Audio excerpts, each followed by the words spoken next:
So this video is to help you identify why your spa is draining at night when the equipment's not running.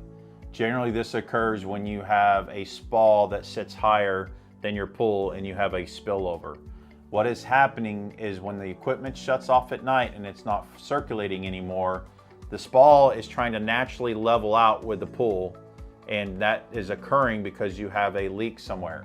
Now, it's not a leak where you're losing the water per se, but you are leaking that spa water back into the pool.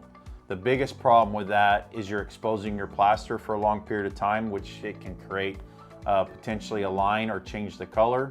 But also, if you have a overflow drain in your pool and your pool is full as you're running during the day, when that spa drains at night into the pool and it goes up higher, that water is now draining out the overflow. So when the spa turns on in the morning, your pool's now lower. So we definitely want to address that and have your pool professional look at it.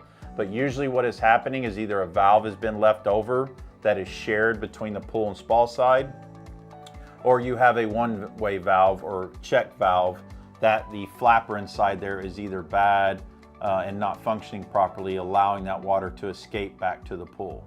It's not a huge concern, but it definitely needs to be addressed as soon as possible. If you'd like to get more information and or reach out to us and talk to one of our professionals that would love to help you out, just click on the link below and somebody will get back to you.